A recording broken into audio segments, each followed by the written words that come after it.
El castrismo está muriendo, pero va a morir matando.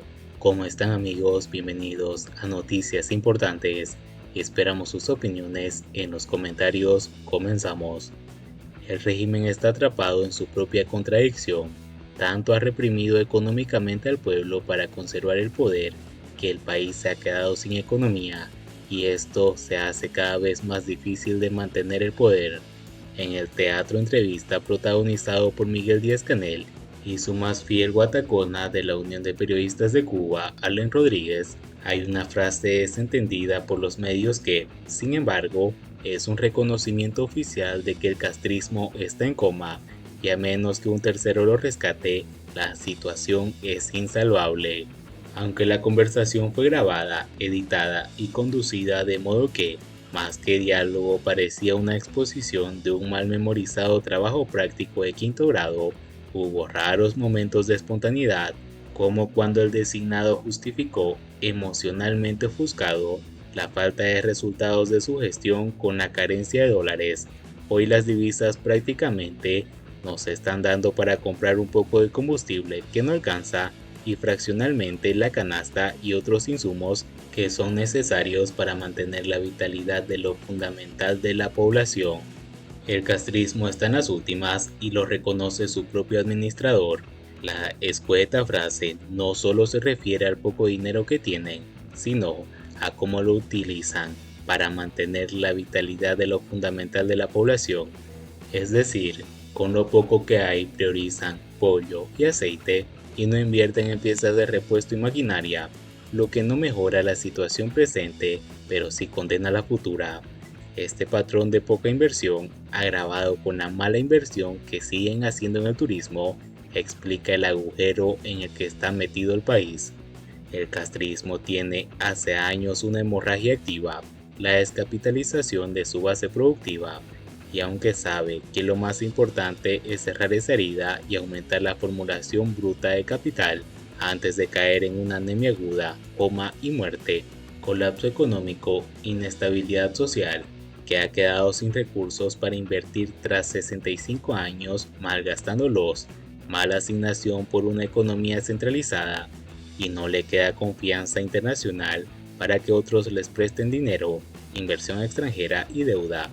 Y así, lo más probable es que se desangre hasta morir, a menos de que Joe Biden cambie mucho la política del embargo, algo que no parece probable con su atención centrada en Israel y en Ucrania. El mismo Díaz-Canel describe la situación. Muchos de los procesos para crear riquezas en Cuba dependen de determinadas cantidades de divisas. Entonces, están los dos problemas que estamos viviendo precisamente en un momento donde la producción está muy deteriorada y tenemos baja disponibilidad de divisas. Y continúa en tono de chiste. Tú me puedes decir que es imposible, que no hay quien salga de esta situación, y aunque por una vez tiene razón, al presidente le ordenaron mostrarse firme. Así que, con una convicción más falsa que la de la sencillez de su esposa, argumenta lo siguiente: sí se puede salir, hay reservas de productividad, hay reservas de ahorro, hay cosas que se pueden hacer con un mínimo de divisas y otras se pueden hacer con casi nada de divisas.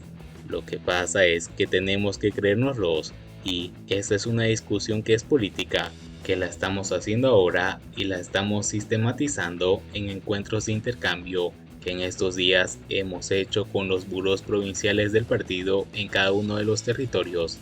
Asombroso, en la peor crisis económica de su lamentable existencia, la solución que ofrece el Partido Comunista es más muela, más reuniones, más conciencia.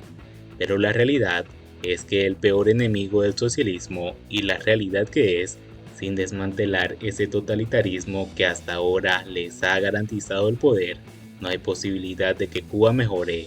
Están atrapados en su propia contradicción.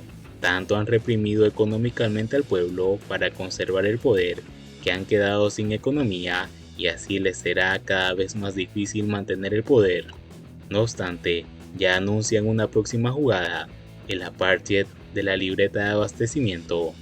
Estamos dispuestos a subsidiar personas y no productos, y es que las medidas que tal vez van a tener una aplicación en el mediano plazo sobre el concepto de que las personas están o que núcleos familiares están más cercanos a las situaciones de vulnerabilidad, es decir, que para cuadrar sus cuentas reducirán el gasto social, que en Cuba no es una negociable redistribución social democrática, sino el modo fundamental de distribución del producto de un país socialista que tiene estatalizados los principales medios de producción y muy restringida la propiedad y la libertad económica. Lo que ellos llaman subsidios, para que parezca algo que da el Estado, es en realidad el producto del pueblo trabajador, del cual el gobierno se apropia para repartirlos según su propia conveniencia. Por supuesto, los adláteres de la mafia defenderán que quitar los mandados a la mayoría del pueblo estimulará el empleo y aumentará la producción, pues esto es falso. Cuba no carece de mano de obra, sino de capital invertido. Quitarle los mandados al pueblo lo único que hará es aumentar la demanda sobre las MIPYMES que venden alimentos importados, lo que, no hay que ser un genio para entenderlo, hará que éstas suban de precio. La situación es crítica, terminal. Más allá de la retórica de Miguel Díaz-Canel, no está hablando de un periodo especial, coyuntura o contingencia, sino de un país que tras años de descapitalización ya no produce ni chícharos ni exporta lo suficiente para pagar los chícharos congelados de Canadá, pero cuyo gobierno está dispuesto a crujirle el gaznate al pueblo hasta asfixiarlo antes de ceder el poder. Es una situación insostenible, algo que tiene que pasar y esperemos que pase pronto. Siguiendo con las noticias, cerca de 15.000 cubanos han recibido la nacionalidad española de la Ley de Nietos. Unas 69.000 personas han recibido la nacionalidad española en todo el mundo, especialmente en Iberoamérica, como resultado de la Ley de Memoria Democrática en los 10 primeros meses desde su entrada en vigor, según fuentes diplomáticas consultadas por Europa Press. A la fecha del 31 de agosto, han precisado las fuentes, las oficinas consulares españolas habían aprobado en torno a unas 69.000 solicitudes de adquisición de nacionalidad, conforme a lo dispuesto por la ley que entró en vigor hace un año. Hasta el momento, el Consulado General de La Habana ha sido el que más nacionalidades ha aprobado, con cerca de 15.000 solicitudes avaladas, seguido por el de Ciudad de México con 8.500. El ritmo en la concesión de nacionalidades, conforme a la Ley de Memoria Democrática, parece sostenido en base a los datos que han ido conociendo en ese tiempo.